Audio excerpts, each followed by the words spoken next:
बिस्मिल्लाहिर्रहमानिर्रहीम। लाखों करोड़ों दरूद हजूर खातमुन नबिय्यीन हज़रत मोहम्मद सल्लल्लाहु अलैहि वसल्लम की ज़ात अक़दस पर जो वजह तख्लीक़ कायनात हैं और आपकी आले पाक पर। मौजूद नाज़रीन, टीवी टॉप स्टोरी के साथ मैं गुलजार चौहान।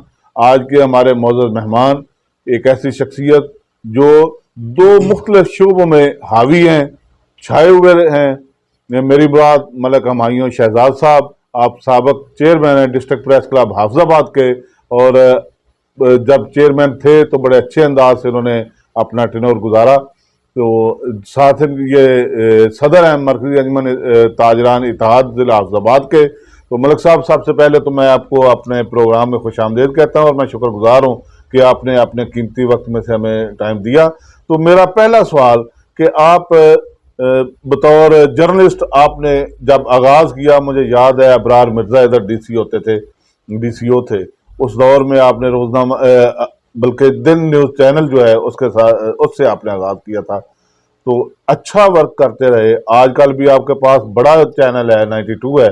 तो लेकिन आप सहाफ़त को कम टाइम दे रहे हैं और मरकजी अंजुमन, आपकी जो अंजुमन ताजरान इत्तेहाद, इससे ज़्यादा टाइम दे रहे हैं। आपने इस शोबे को ज़्यादा अहमियत क्यों दी है?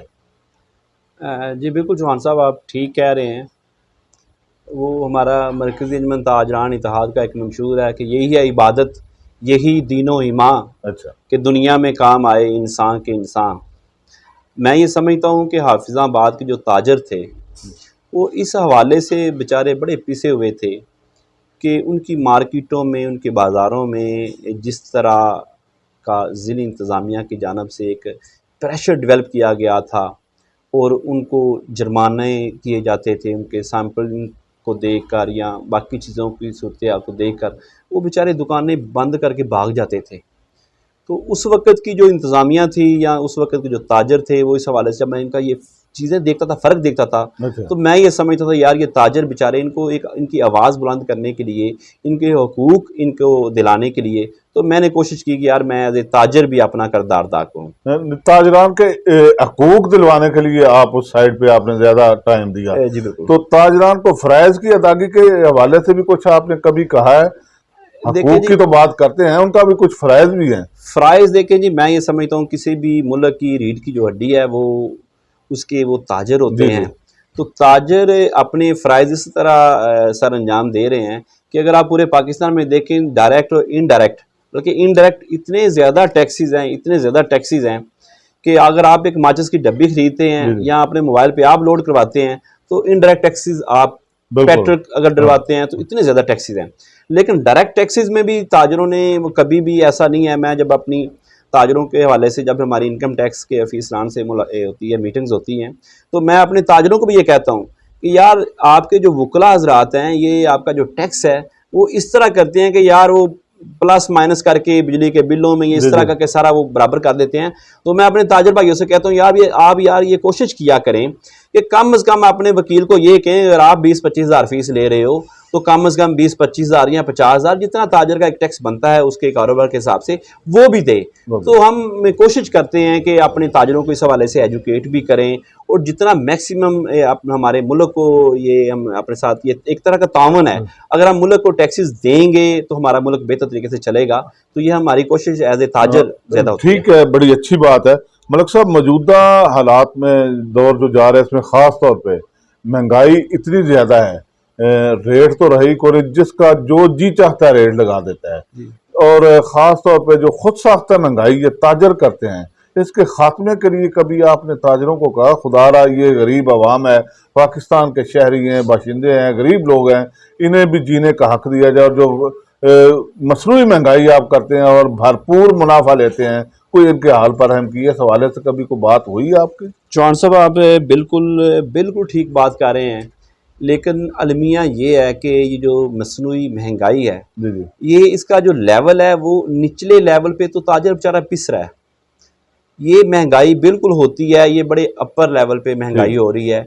उन जगहों पे जिस तरह लाहौर, फैसलाबाद, ये जो जी बड़ी मंडियाँ हैं, वहाँ के जो ताजर हैं वो चीज़ों को बिल्कुल इस स्टॉक की सूरत में, या वो 5-6 लोग, अगर अगर दाल चना की बात करेंगे, इस तरह की बहुत सारी चीज़ें, जी। शेख जी उर्दनोश की मैं बात कर रहा हूँ, तो वो चीज़ें जब 5-6 लोग मिलके पूरे पाकिस्तान की चीज़ परचेज कर लेते हैं और फिर उसको स्टोर कर लेते हैं और फिर वो मसनूई महंगाई करते हैं। इधर का जो छोटा हफ्जामा का ताजर है वो बेचारा तो रोज़ाना की बुनियाद पर या वीकली वो फैसलाबाद से या लाहौर से वो चीज़ें लेके आता है। तो गवर्नमेंट की जानब से जो एक प्राइस लिस्ट अवेज़ा आप तमाम किराने की दुकानों पे आप देखेंगे अवेज़ा होगी, तो उससे वो 1 रुपया भी महंगी नहीं बेचता। ताजर मुनाफा जो खा रहा है वो खा रहा है जो बड़ा ताजर है, जो फैसलाबाद का जो बड़ा ताजर है। अगर मुनाफा खा रहा है तो वो मिल आनर खा रहा है, वो फैक्ट्री वाला बंदा खा रहा है। एक मिल से यकीन माने अगर 50 ट्रक निकलते हैं ना, अगर चीनी के निकलते हैं, तो वहां पे जो कस्टम ऑफिसर बैठा होता है वो 50 तो लिखते ही नहीं है शायद। अगर वो टैक्स हमारे मुल्क को चला जाए तो हमारा टैक्स मुल्क बेहतर तरीके से कर सके। आमतौर पे जीरो खत्म करते हैं। चीनी के वाले से आप डालता बिल्कुल यही बड़ा खा रहा है, छोटा ताजर। खान साहब कहते हैं बड़ा ताजर जेल जाता है तो छोटे चोर जाता है। तो छोटा ताजर पिस जाता है, ताजर के खिलाफ इंतजामिया क्रैकडाउन भी करती है। तो मैं तो इंतजामिया कहता हूँ जी ट्रैक हो जहाँ पर लोग जुल्म करने वाले हैं, जुल्म करने वालों के खिलाफ क्रैकडाउन हो, बहुत अच्छी बात है। मलिक साहब क्या समझते हैं आप, ताजरों के रहनुमा हैं, तो ताजरों के मसाइल क्या हैं हाफिजाबाद में, खासतौर पे ताजर जो हैं उनके क्या मसाइल आप समझते हैं? जिस तरह मैंने वो पहले सवाल में आपको थोड़ा सा निशानदेही की कि ताजरों के मामले में एक बड़ी छोटी सी एक एग्जांपल दूंगा कि अगर एक कांस्टेबल चला जाता है ना, कांस्टेबल किसी दुकानदार के पास, तो वो उसको भी गलबे से पकड़ता है जी, पकड़ता है और वो मतलब है थाने ले जाता है। ठीक है। तो ताजर बेचारा एक शरीफ, अमूमन ये एक टर्म भी होती है कि जो ताजर होता है, जो दुकानदार होता है, बेचारा दिहाड़ीदार बंदा होता है, वो बड़ा शरीफ आदमी होता है, अपना काम करने वाला है। अगर कोई किसी हवाले से भी कमी बेशी रह जाती है तो वो ख्वाह वो महकमा पुलिस हो, ख्वाह वो कोई भी अदारा हो, ज़िली इंतज़ामिया का कोई अदारा हो, तो उनके लिए बड़ा इजी है, इजी टू एक्सेस है कि जनाब ताजर को पकड़ा और जनाब का। ये चीज़ें जब मैं देखता था यार एक दुकानदार के साथ यार इतनी ज़्यादती, इतना जुल्म, तो इस हवाले से एक तो मैं एज ए ताजर मैंने ये शोबा ज्वाइन किया यस अपनी ताजर तंजीम के हवाले से, तो उसी हवाले से मैंने अपने जो दुकानदारों को भी इस हवाले से एजुकेट किया कि यार हमने मैक्सिमम जो है कोऑपरेट करना है इंतज़ामिया के साथ। अगर हमारे ये मसाइल हैं, अगर हमारे ये प्रॉब्लम्स हैं कि हमें 1 रुपया चार्ज करने पर हमें हमारे खिलाफ FIR भी हो जाती है, अगर चाहे 1 रुपया जो रेट लिस्ट है वो चार्ज की मैं बात कर रहा हूँ क्योंकि मेरे जो नाज़रीन सुनने वाले होंगे कि तो वो भी ये सोचेंगे यार रुपया चार्ज अजाफी क्यों कर रहे हैं, मैं थोड़ा सा वो क्लियर करूँगा। उसमें यह है कि फ़र्ज़ करें डिप्टी कमिश्नर साहब ने हमें दाल चना का रेट दे दिया 120 रुपये, फ़र्ज़ करते हैं, तो आज रेट दे दिया, अब ये जो प्राइस लिस्ट अगले महीने वो रेट चेंज करेंगे। आपने 120 पे रेट दे दिया, हमें 120 पे दाल चना मिल रही है, 4 दिन के बाद वो दाल हमें मिलती है 130 रुपये फैसलाबाद से, उससे 10 दिन बाद हमें मिलती है 140 रुपये की दाल। तो हमने तो वो फिर 140 में बेचनी है कि 120 में बेचनी है। उसमें अगर वो दुकानदार बेचारा अगर 2-3 रुपये या 5 रुपये वो चीज़ या उस रेट पे बेचेगा जिस रेट उसने परचेज किया है, तो जिस तरह हाफिजाबाद में जो प्राइस कंट्रोल कमेटियाँ हैं वो आती हैं दुकानदारों के पास, वो बेचारे उनके खिलाफ FIRs भी होती हैं, उनके खिलाफ जुर्माना जात भी होते हैं।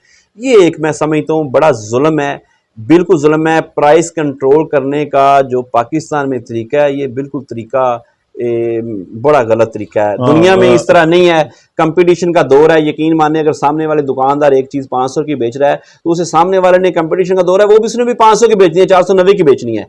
सिर्फ डिमांड एंड सप्लाई का रूल जो है ना, वो अगर आप सप्लाई पूरी करते जाएंगे तो डिमांड्स जो है ना वो जब ज्यादा हो जाती हैं तो ऑटोमेटिकली बड़े लोग मुनाफाखोर भी हैं, तो ये लोग बेचारे पिस जाते हैं किसी शक्ल में। मलिक साहब, हाफिजाबाद का अहम तरीन मसला तजावजात जी, तजावजात की भरमार है और इसमें ज्यादा किरदार ताजर्स का है। दुकानदार हैं, एक तो वो अपना सामान दुकानों के बाहर 2-2, 4-4, 5-5, 10-10 फुट तक रख देते हैं।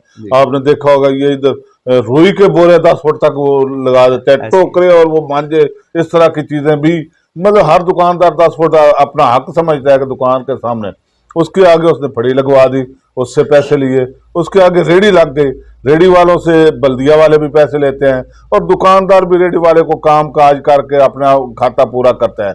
तो इस इन जबकि जलील जो है, परेशान जो है, वो आम शहरी हो रहा है जिनका गुजरना महाल हो, रास्ते तंग कर दिए, तो इसके खाने के लिए कभी आपने अपने दुकानदार भाइयों को, ताजरों को कहा कि खुदारा रास्तों को तंग ना करें, अपनी दुकानों तक महदूद रहें, ये तजावजात का हद तक है?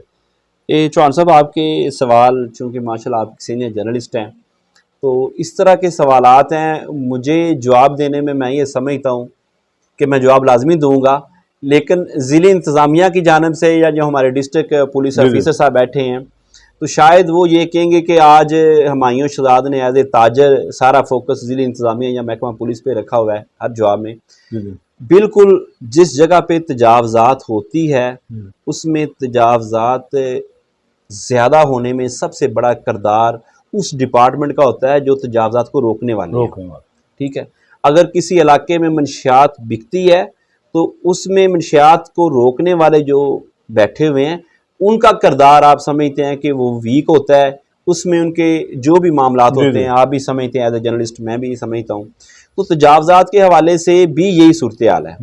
हमने बतौर सदर मैंने ये बारहा कोशिश की और ज़िली इंतज़ामिया को मेरी जानब से ये खुली ऑफर होती है हर वक्त कि अगर आप तजावज़ात खात्मा चाहते हैं तो आप ये तरीके से तजावज़ात के खात्मे के लिए पूरी प्लानिंग करें, उस पर इम्प्लीमेंट करें।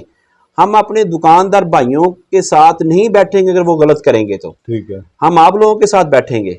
हम अपने दुकानदार भाइयों को इस हवाले से एजुकेट भी करते हैं कि यार इन बाज़ारों से, इन मार्केटों से हमारी माँ बहनों ने गुजरना है, हमारे भाइयों ने गुजरना है, हमारे बुजुर्गों ने गुजरना है, तो तजावज़ात बिल्कुल नहीं होनी चाहिए। लेकिन जब महकमा जात के मामला दुकानदारों के साथ खुद इतने ज़्यादा इस तरह के होते हैं तो दुकानदार को होता है कि यार ये एज ए सदर मलिक साहब हमारा वो काम नहीं कर सकते तजावज़ात के हवाले से, जो मेरा एक महकमा TMA का एक बंदा जो कर लेता है तो मैं तो आज से 5 फुट क्या मैं 10 फुट भी लगा लूंगा। एक हमने आज से कुछ 6-7 साल पहले एक हमने नक्शा बनाया रेड जोन के नाम से, वो बिल्कुल एक एक लफ्ज़ मेरे हाथ का लिखा हुआ है। उस वक़्त जो DC थे या DPO साहब थे, हालांकि ये तजावज़ात के हवाले से डिस्ट्रिक्ट पुलिस ऑफिसर का काम नहीं है, लेकिन उस वक़्त के वो DPO साहब इस हवाले से बड़े विलिंग थे, DC साहब भी थे और अंजमन ताजरान ने मिल के ये एक ट्राइका था जिसमें TMA, ज़िली इंतज़ामिया और ताजर मिल के हमने एक नक्शा बनाया था। आज भी वो TMA ऑफिस में वो रेड जोन के नाम से लगा हुआ है। उसमें जो सबसे बड़ी खूबसूरत बात है उस नक्शे की वो ये थी कि जितने भी रेडी वाले हैं, जितने भी रिक्शे वाले हैं, जितने भी दुकानदार हैं, हमने अगर किसी बंदे को किसी जगह से हटाया है तो हमने उसको मुतबादल जगह भी दी है। अगर हमने किसी बाजार को, हम ये समझते हैं कि यहाँ पे गाड़ी खड़ी होगी, सामान ज़ाहिर है को फैमिली आती है, बाइक पे आएगी, गाड़ी पे आएगी, उसने कुछ परचेज करना है तो उसने पार्क तो करना है, उसको पार्किंग के लिए हमने हर मार्केट के बाहर, बाजार के बाहर कुछ इस तरह की पार्किंग दी थी कि जिससे ना तो तजावज़ात होती थी। वो इतना खूबसूरत नक्शा है, अगर कोई भी वो अब भी इम्प्लीमेंट करे अभी भी तो यकीन माने हाफिजाबाद में तजावज़ का खात्मा हो जाएगा।